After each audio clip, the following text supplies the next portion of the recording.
መለስ እያለ ለገሰ ዜናዊ ብለው ኢንተርቪው ሰጥቶ ያውቃሉ? አልሰጥም። ለምን ሰጣለሁ?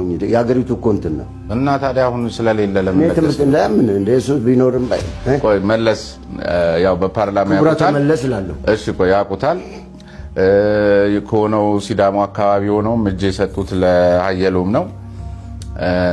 ካርከበም ጋር ትንሽ ሰርቷል። እንዴት ያሉ ሰዎች ናቸው እኚህ ሰዎች? እስቲ እንትናን ሲያስገባ ይሄ ልጅ ማን ነው ጀዋርን ሲያስገባ በጣም ተናደድኩ። ዛሬ እንዲህ ስለሆነ አይደለም አም ቴሊንግ ዩ ትግርኛ እንደምሰማ አንተም አታውቅም።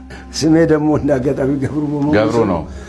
ትግሬ ነው መስላቸው ግን በዛ ላይ ገብረ ማርያም ሲሰቀልበት አንተ ከጎጃም ወይ ከጎንደር ትመጣ እንደሆነ አልመጣው። ምን እዚሁ አዲስ አበባ ልጅ ነው የተወልደ ያደከው።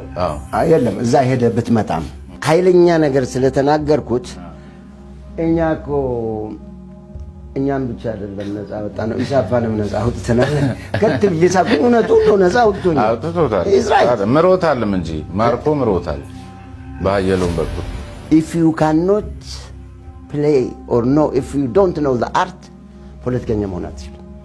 አንዳንዱ ቦርን ነው አርቱን በመጫወት ላይክ ለገሰ ዜናዊ መለስ ይችልበታል። አንተ አለቃ ይቅርብ አለቃ ኢህአዴግ ስለነበር እንትን ይለኝ ቤቱ በጣም ዴሞክራት የአሰራር ዲሲፕሊኑ በጣም የተገራ መሆኑን ነው የገለጹልኝና ምናልባት ቃለ መልሱን ተመልክተውት ከሆነ ምን ተሰማዎት? ምን ታዘቡ?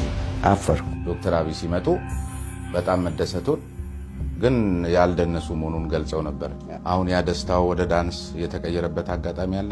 ከሚላኩት 5 ሰዎች አንዱ የተለየ ኦፒኒየን ያለው ይሁን ይላል። ኦፒኒየን የሌለውም አሁን ዶክተር እንትና ማን ነው ተልቋል። ምንም የተለየ ኦፒኒየን በጣም ወዳጄ የጥርስ ሐኪም በኋላ እንዴት ኦፒኒየን የላቸው? አፋሻ ጎንባሽማ ስልጣን በያዝክ ቁጥር ይበዛል። እርሶም ለብልጽግና በአፋሻ ጎንባሽነት መመልመሉን ገልጾ እዛ ውስጥ ነው እኔ ከመረራ ጋር ሲከራከርና ስታገል የማይደግፉ ፕሮፌሰር እንዳሉት ይሁን ሲሉ የኖሩ ሰዎች እኔ በወጣው ማግስት እኮ በራፌ ላይ ነው ያገኘኋቸው ፓርቲን መስረት